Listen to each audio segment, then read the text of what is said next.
Vamos entonces a pasar a la última, que es la de Jaime. ¿Me escuchas, Marcelo? Sí, perfecto, Jaime. Muchas gracias. Bueno, pues agradecer mucho la invitación. Movilizando la memoria, recordábamos que hace 5 años, 5 años y una semana, justo el día de la elección, de la primera elección del 15, estábamos con Marcelo en La Plata, justo hablando de estos mismos temas, de Aricó, Zabaleta, Bolívar Echeverría. Y hace un poco menos de dos y una semana, estábamos con Karen y Marcelo también, hablando de Zabaleta, de Aricó, ¿no? Entonces, es un gusto, ¿no? Y bueno, ese congreso lo compartimos con Martín también, el de Althusser, ¿no? En Buenos Aires. Es un gusto volver a escucharlos aquí. Preparé algunas notas, las voy a ir leyendo y comentando, no son acabadas ni nada por el estilo, sí, son notas. Y me detendré en algunas referencias que quizá a algún público le sean un poco más extrañas, ¿no? Digamos, por las coordenadas culturales de lectura, ¿no? Eh, que 40 años no son nada y el de José Aricó sigue siendo un texto de referencia indudable. Al volver a la lectura, en esta ocasión la tercera edición, la única de portada blanca, que la distingue de la primera edición peruana, muy sobria, y la segunda mexicana, ambas rojas por lo demás, la segunda además con un Marx en la portada. El sabor de boca, al menos para mí, es bastante bueno. El texto ha envejecido de forma benévola. No hay en su interior anacronismos, aún hoy cuando nuestra vida cultural y cotidiana se ha modificado tanto, lingüística incluso, ni excesivas discusiones que lo enclaustren en su tiempo. La forma en que se presenta le permite que un lector o lectora contemporánea se acerque a él de una manera franca. Cierto es que las coordenadas políticas e ideológicas han cambiado, pero aún hoy, a diferencia de, por ejemplo, la década de 1990, el texto aparece ciertamente creo que más adecuado. Tiende más puentes a la vista para generar diálogos y puede permitir el cultivo de perspectivas críticas, aunque sería sencillo esforzarnos por insistir en las fallas o en las faltas, ¿no? Ayer Marcelo hizo algunas anotaciones de las ausencias obvias, ¿no? Supongo que en 50 años o quizá en 20, todo lo que estamos escribiendo el día de hoy también tendrán esas ausencias y faltas, ¿no? Eh, Hace ya unos lustros, esta temática, la del eurocentrismo de Marx y del marxismo, ha colmado el idioma anglosajón, reactualizado por la vía del mercado y la jerarquía académica, su viabilidad y su visibilidad. Ahí, sin duda, Aricó ha rejuvenecido. Bien podría preguntarse sobre qué es lo que estamos entendiendo, hablando, significando con esas palabras, eurocentrismo y marxismo, y de alguna manera ayer, con la intervención de Diego Hiller, quedó esclarecido. Se ha hablado ya sobre las consecuencias práctico-políticas del desencuentro, particularmente uno que es muy urgente siempre, prácticamente en todo el siglo XX fue urgente en el caso de las y los amigos argentinos. Esta hipótesis, la del desencuentro, es tan importante para comprender gran parte del movimiento obrero, campesino, popular y subalterno de nuestra región, con respecto a las formas concretas de la emancipación, ¿no? Desde otro mirador, por ejemplo, Bruno Bostil se le ha dado vuelta al plantear el desencuentro de forma inversa, con la ejemplificación de la forma en que José Martí entendía el aporte de Marx y sus límites. Sin duda, esta, la del desencuentro, es la hipótesis más fuerte, más potente y más movilizadora de distintos sentidos que opera al interior del texto de Aricó. Las razones políticas, la vinculación con Hegel, una cierta predisposición a propósito del Estado, la noción de libertad y la concepción de la historia, entre otros, son elementos que permiten entender los límites y posibilidades de su planteamiento.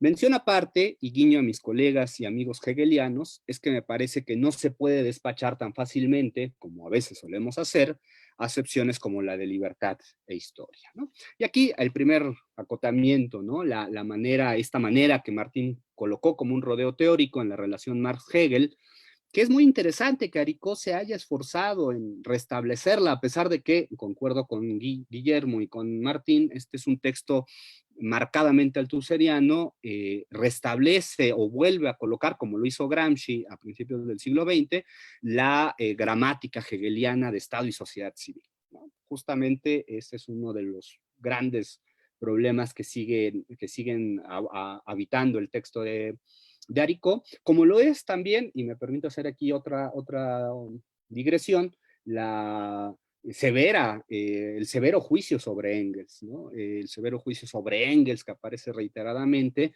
como que Aricó hizo bien el trabajo, el planteamiento de las cortes rupturas epistemológicas con Marx con respecto a la historia, no así con Engels, ¿no? De quien al menos ahora que lo releí, encuentro un par de severos juicios, ¿no? En fin.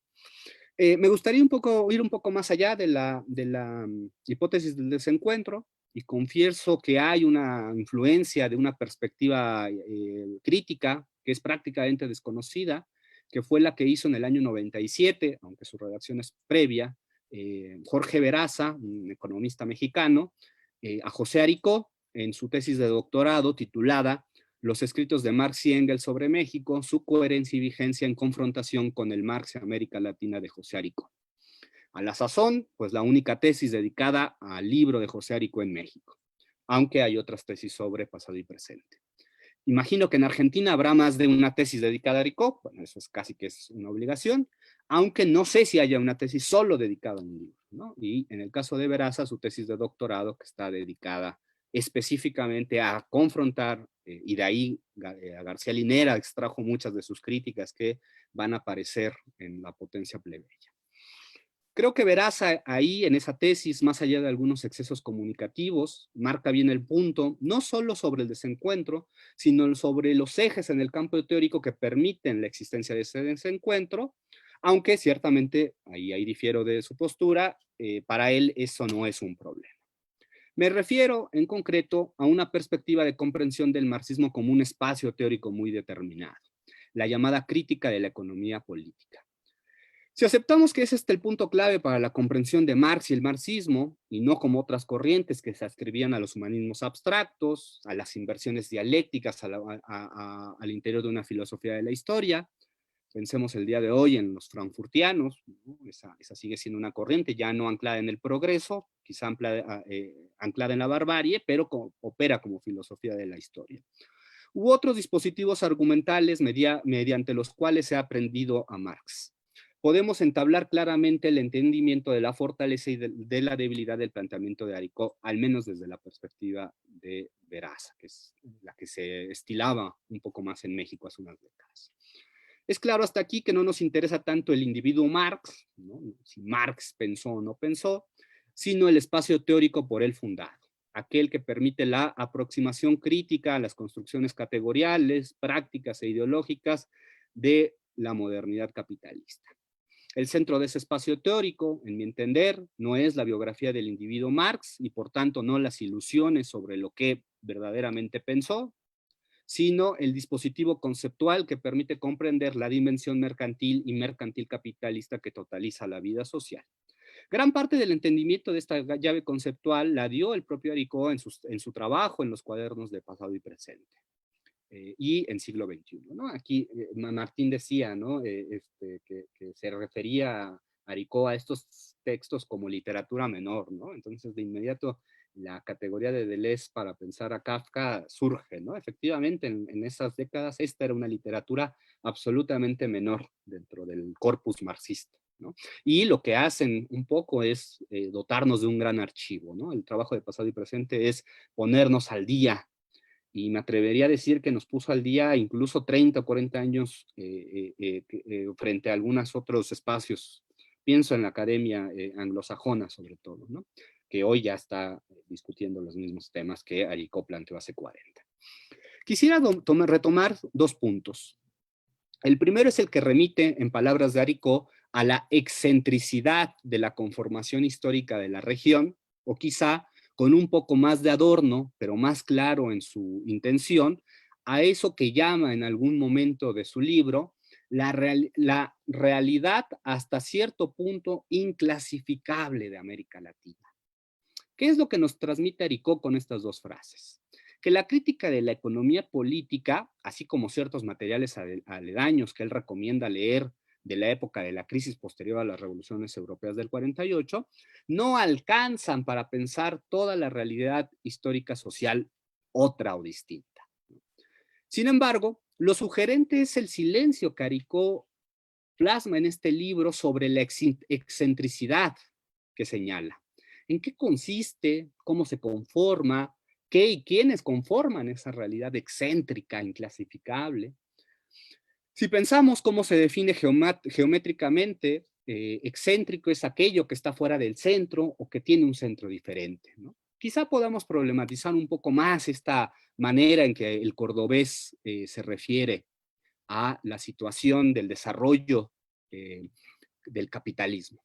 Es claro que Aricó conoce bien, excesivamente bien, los debates sobre los modos de producción y el peso que tienen los intentos de comprensión teórico de trayectorias históricas distintas a la europea.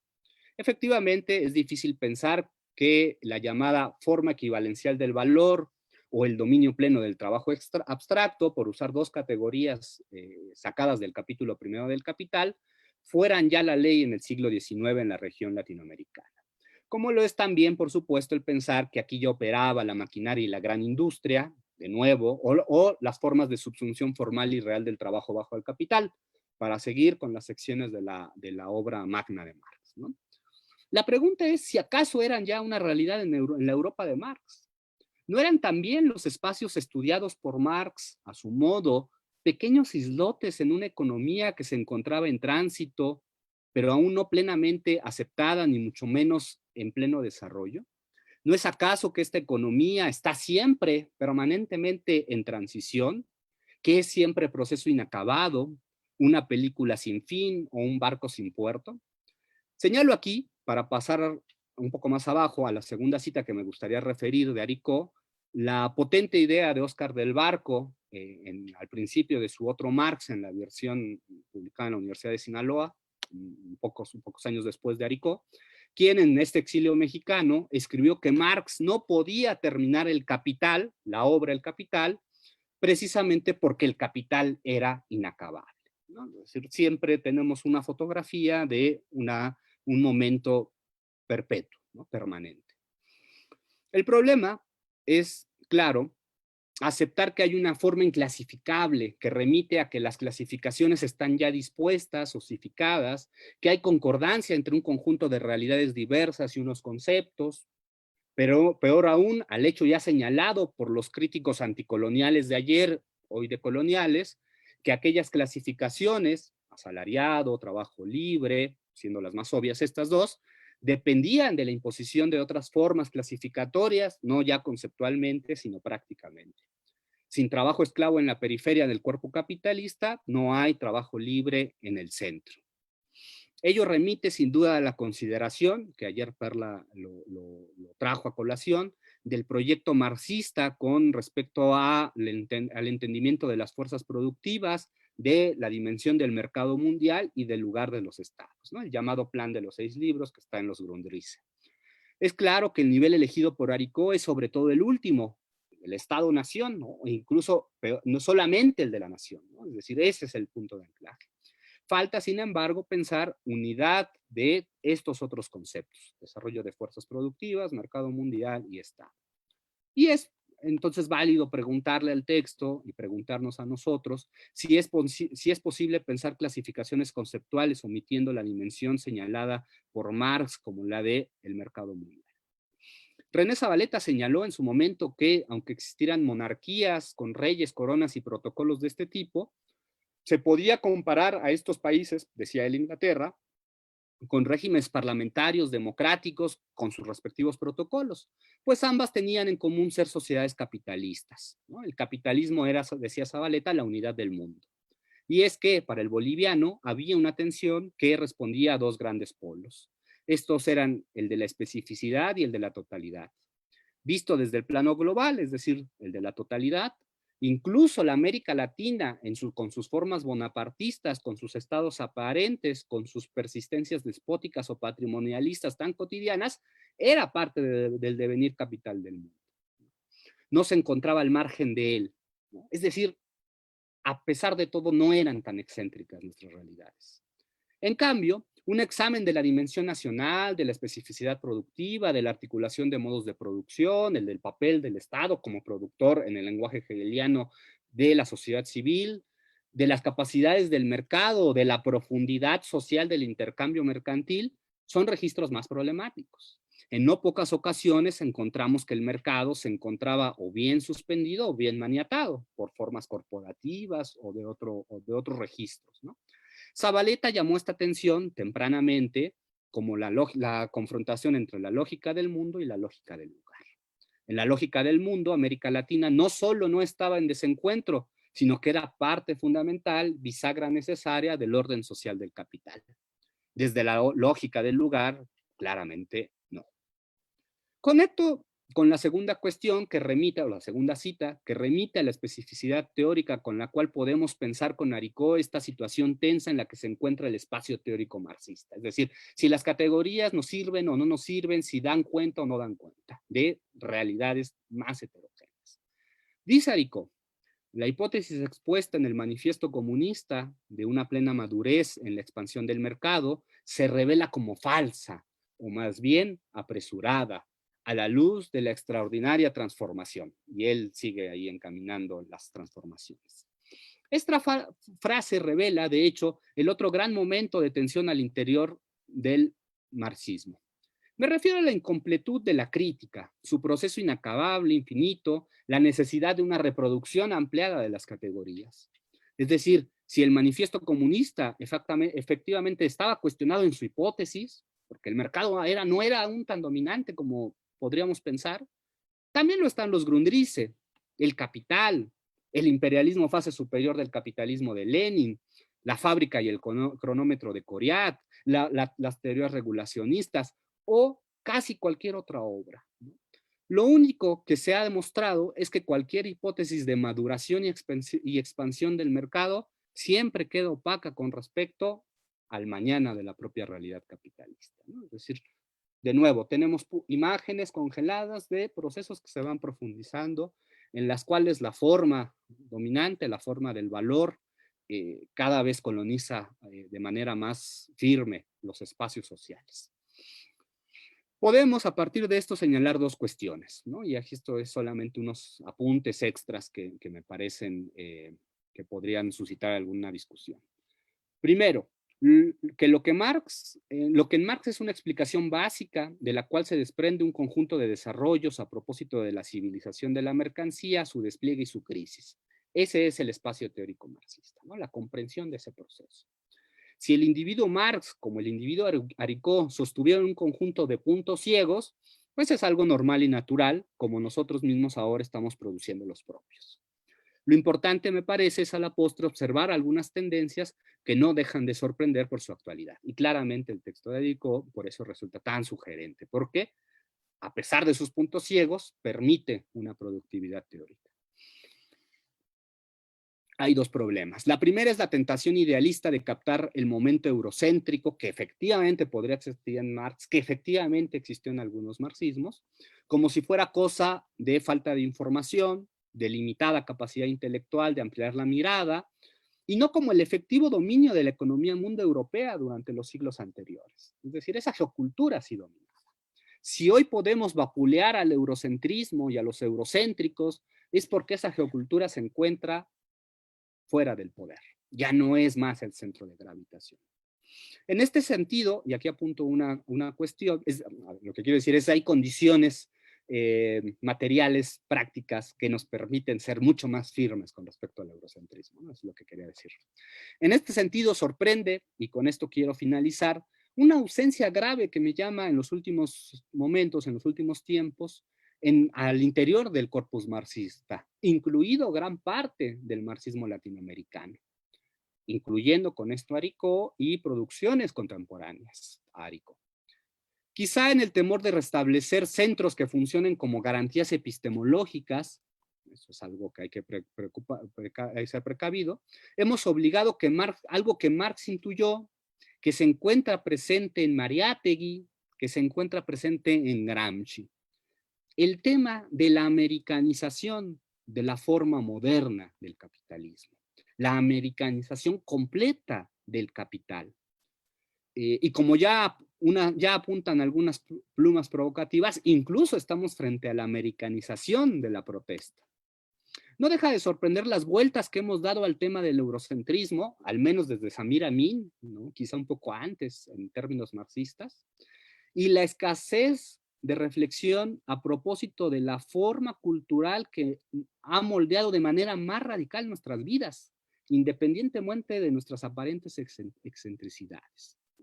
Este tema con Perla Valero, Fernando González y un poco con Marcelo lo hemos estado discutiendo telegráficamente en WhatsApp, ¿no? A pesar de que sea un oxímoron eso, que es la falta de bibliografía, de corpus bibliográfico que abandonen la pugna con el eurocentrismo, la suspendan, y enfoquen más a la forma concreta de reproducción del capital, que ya no tiene que ver, al menos desde 1898, cuando los norteamericanos se hacen del dominio atlántico y del dominio pacífico más claramente, cómo el marxismo no reflexionó profundamente, al menos, salvo Mariátegui, salvo Gramsci, salvo Bolívar Echeverría en más tiempos más recientes, bueno, 2 décadas, década y media, sobre el tema de la americanización, es decir, cómo el eurocentrismo nos ocupó, ¿no? Nos tomó la casa, para usar la metáfora cortasiana,